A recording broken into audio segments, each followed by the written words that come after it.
Today, we're diving into two powerful and, frankly, conflicting views of India. On one hand, you have this ancient ideal of a perfectly just society, and on the other, a really sharp modern critique that says true freedom is just an illusion. All right, let's get into it. Okay, so first things first, we've got to talk about this core concept, dharma. Now, this isn't just about religion. Think of it more like the fundamental rulebook for a just society. It's the moral and ethical glue that's supposed to hold everything together, from how you live your own life to how an entire nation should function. But what happens when that foundation starts to crack? And this question right here is the real heart of what we're digging into today. Our sources are asking something pretty provocative. Does that ancient, noble ideal actually match the reality on the ground today? So, before we get to the critique, let's be clear on what the blueprint was supposed to be. In ancient political thought, a society built on dharma is one where the leaders are absolutely bound by a moral duty to serve the people. The whole point is to ensure justice and harmony for everyone. And look, this isn't some vague, fuzzy idea. It's a specific game plan. Texts like the Mahabharata lay out this framework called Raj Dharma, which is basically the ruler's job description. And the number one rule? Power is not your right. It's a sacred trust. Your entire job is the well-being of the people. Period.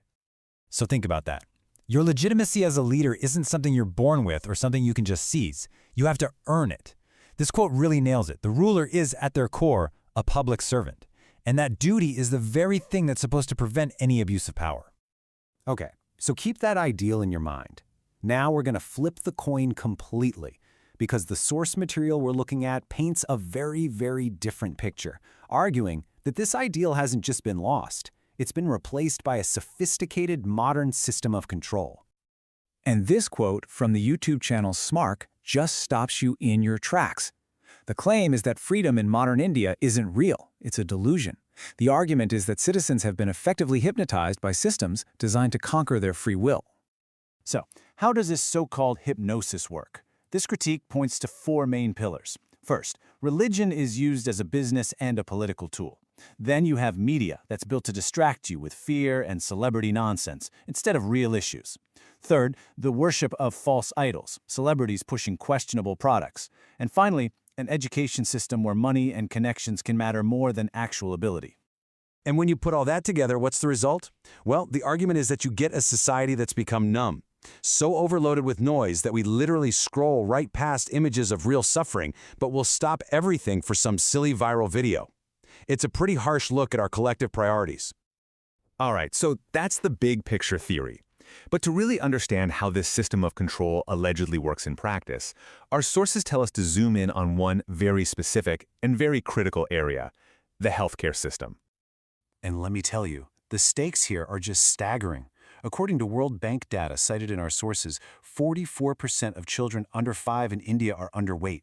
44%. When you have that kind of vulnerability baked into the population, it creates a deep, deep reliance on the very healthcare system that's about to be put under the microscope. The sources describe a model that creates what they call manufactured dependency. Here's how it supposedly works. First, medical knowledge is kept exclusive, so you have no choice but to depend on the experts. Then it can become a commercial business, where profit might take priority. Next, decisions are often made for you without your truly informed consent. And finally, even doctors can get trapped, forced to follow rigid protocols over their own best judgment. And this slide, wow, it just lays out the whole conflict, doesn't it? On one side, you have institutional control. Decisions are made for you. Knowledge is guarded, fear is used to get you to comply, and you're dependent. On the other side is individual empowerment. You make the decisions, knowledge is shared, wisdom builds confidence, and you are responsible for yourself. The critique argues the current system is way over on the left. Dr. Srivatsa, a physician cited all over our sources, puts it this way. He argues the system can actually weaponize the fear of illness itself, turning your natural anxiety into a profit engine through tests, pills, and procedures.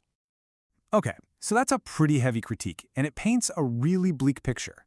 But the sources don't just leave us there in despair. They actually propose a way forward, a path to reclaim that individual freedom. And that brings us back to Dr. Srivatsa. He's developed a system he calls Dr. Maya, and its entire purpose is to break that cycle of dependency and fear we've been talking about, and to give human agency back to the individual. The name Maya is key because it literally means illusion. The whole point is to shatter the illusion that you're helpless. The goal is to empower everyone, whether they're literate or not, with simple, accessible knowledge, like color-coded systems instead of confusing jargon. It helps you understand your own body, avoid unnecessary consultations, and become self-reliant. And what's so fascinating is this brings us full circle, right back to where we started. This path is framed as a return to Dharma, but not a ruler's duty. It's about Swadharma. That's your personal duty to take responsibility for your own life, your own body, and your own knowledge. So the sources leave us with this final, powerful question to wrestle with. In this incredibly complex world with all these massive institutions, who holds the ultimate key to our well-being? Is it them, or is it us? It really makes you think about where we place our trust and where we place our power.